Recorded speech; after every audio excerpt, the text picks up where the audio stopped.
All right. Hey, Julie. This is attempt number two. I think the video I recorded for you didn't have my audio on, and I didn't notice because I just uploaded it immediately. So apologies. Don't know how I missed that. So I'm going to go ahead and just go over some of the things I mentioned through the email. But essentially, I went to RankBreeze, which is a website and a software that we can use to kind of check your listing optimization to see if your listing is actually doing well. And your listing, fortunately, is on page one. So this is not a matter of visibility. You're getting visible. And I needed to rule that out because in the case of you not getting booked during slow season, um, I needed to confirm that it was a pricing related issue and not something else. Because the worst thing to do would be to drop your rates um, when it's not related to pricing.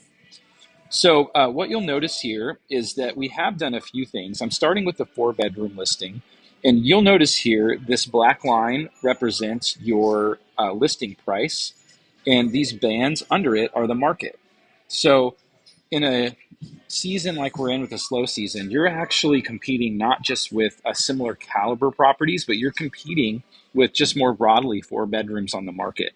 And unfortunately, um, and I've even selected here. You can see this current selection up here is I actually selected nearby 5 bedrooms. So if you include the 4 bedrooms, I'll show you what that looks like here. It's like the gap is even wider.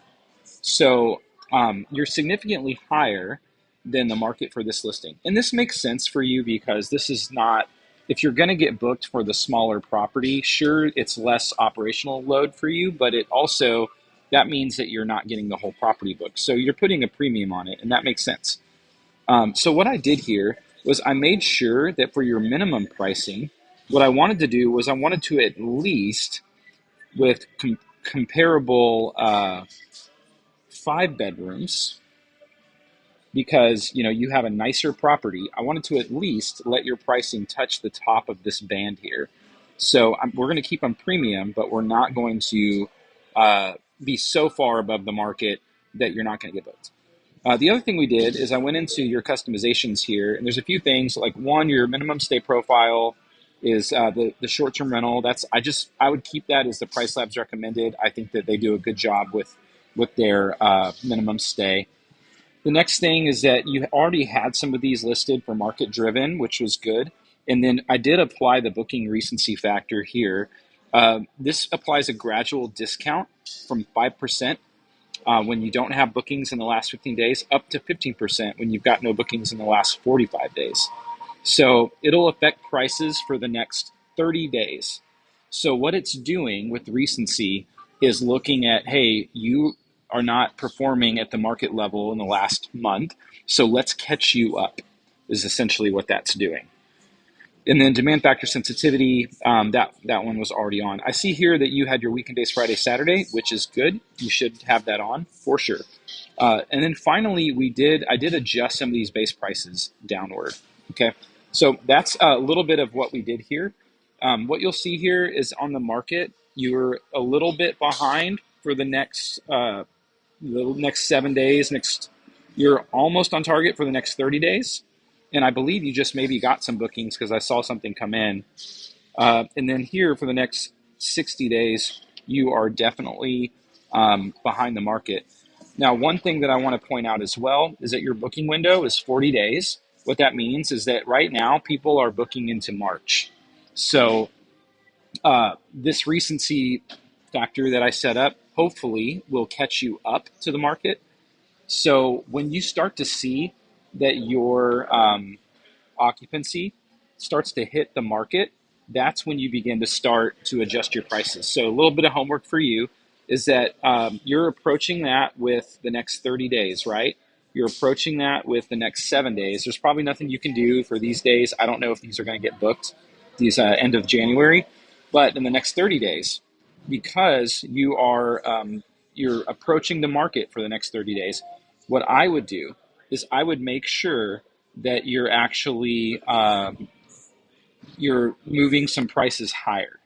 because you are hitting the market occupancy, and your pricing is doing its work. So that is a little bit of hold on, let me go back here.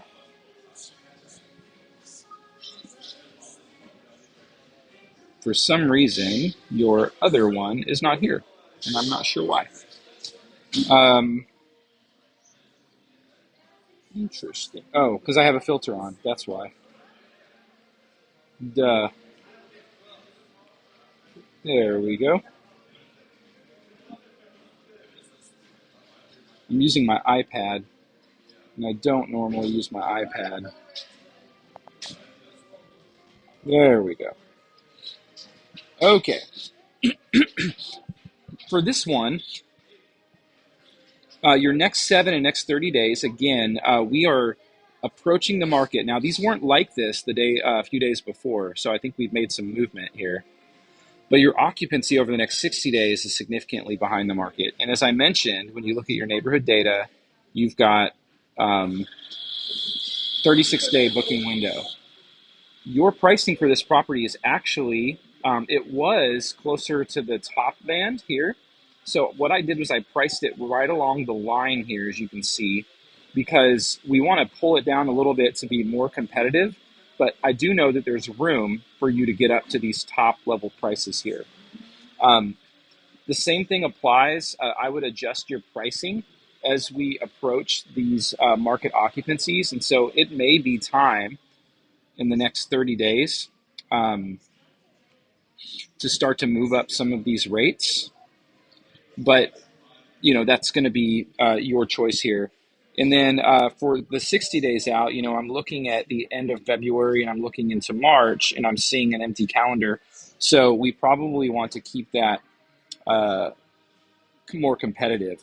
So customizations that I've applied here is, again, the minimum stay settings, aggressive market driven far out prices. And we have done a uh, custom profile here, and I want to show you what that is. So what I've done is through March 3rd, I've set your minimum price at 900. And that is because I want to be a little bit more competitive on the pricing during this slow season.